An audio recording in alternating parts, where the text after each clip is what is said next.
آخری چیز ہے، اس کے بعد بھی اگر آنکھ نہیں کھلتی کسی انسان کی تو میں نہیں سمجھتا کہ وہ اپنے گرد اس نے جو یہ فلا تزکوا انفسکم، اس نے جو اپنے گرد تزکیہ نفس کا ایک مصنوعی حالہ بنا لیا ہے، کبھی بھی وہ اس حالے سے نکل سکے گا اگر اس حدیث سے بھی آنکھ نہ کھلی۔ اور وہ حدیث کیا ہے؟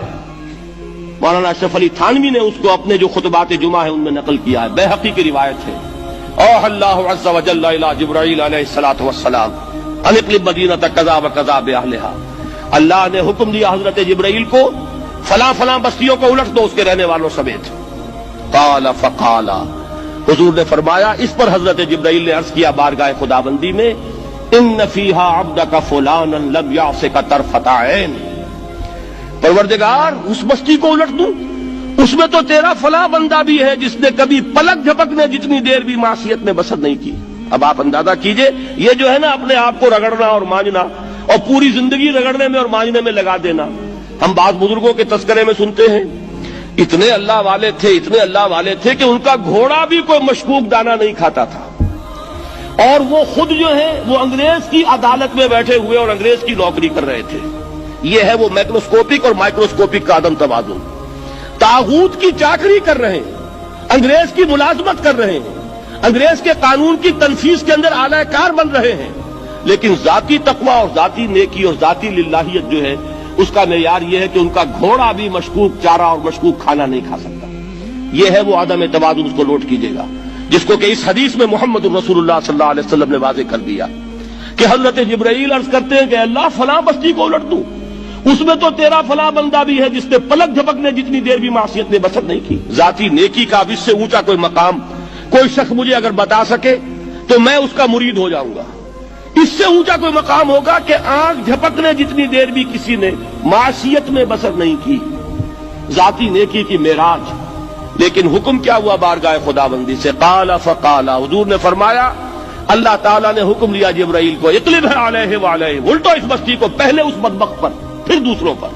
کیوں؟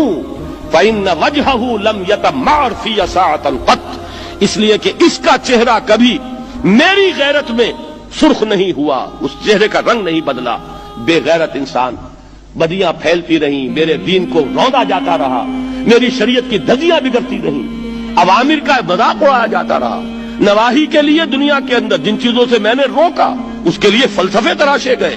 اور یہ لگا رہا مست رکھو ذکر و فکر صبح گاہی میں اسے، یہ سوائے ذاتی اپنے اس اصلاح کے اور ذاتی تقوی کے اور ذاتی نیکی کے اور ذاتی عبادت گزاری کے یہ میدان میں نہیں آیا، اس کا خون نہیں کھولا کبھی، اس کے چہرے کا رنگ متغیر نہیں ہوا، لہذا یہ دوہرا مجرم ہے۔ یہ ہے وہ تصور جو یہاں پر نوٹ کیجئے۔ ہاں اس کے یہ معنی بھی نہیں ہے کہ نماز بھی نہیں پڑھ رہے، روزہ بھی نہیں رکھ رہے، اقامت دین کے کارکن ہیں، فرض نماز آ گئی ہے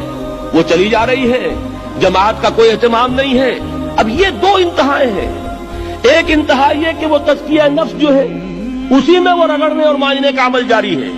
ایک یہ کہ اس کا سرے سے کوئی تعلق ہی نہیں، اپنی ذات سے بحث ہی نہیں۔ وہ کیفیت وہ ہو گئی ہے جو یہود کی آئی ہے قرآن مجید میں کہ تامرون الناس بالبر وتنسون انفسکم وانتم تتلون الکتاب، کیا تم لوگوں کو نیکی کا حکم دیتے اور اپنے آپ کو بھول جاتے ہو؟ یہ دوسری انتہا ہے۔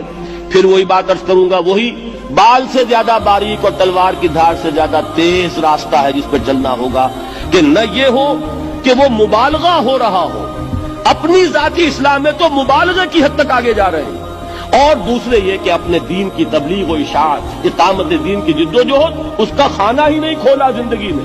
وہ کھاتا ہی نہیں کھلا ہے۔ یہ ایک انتہا ہے۔ دوسری انتہا یہ ہے کہ انسان یہ سمجھے اپنے آپ کو کہ میں تو مجاہد فی سبیل اللہ اور دین کا کارکن اور دین کا میں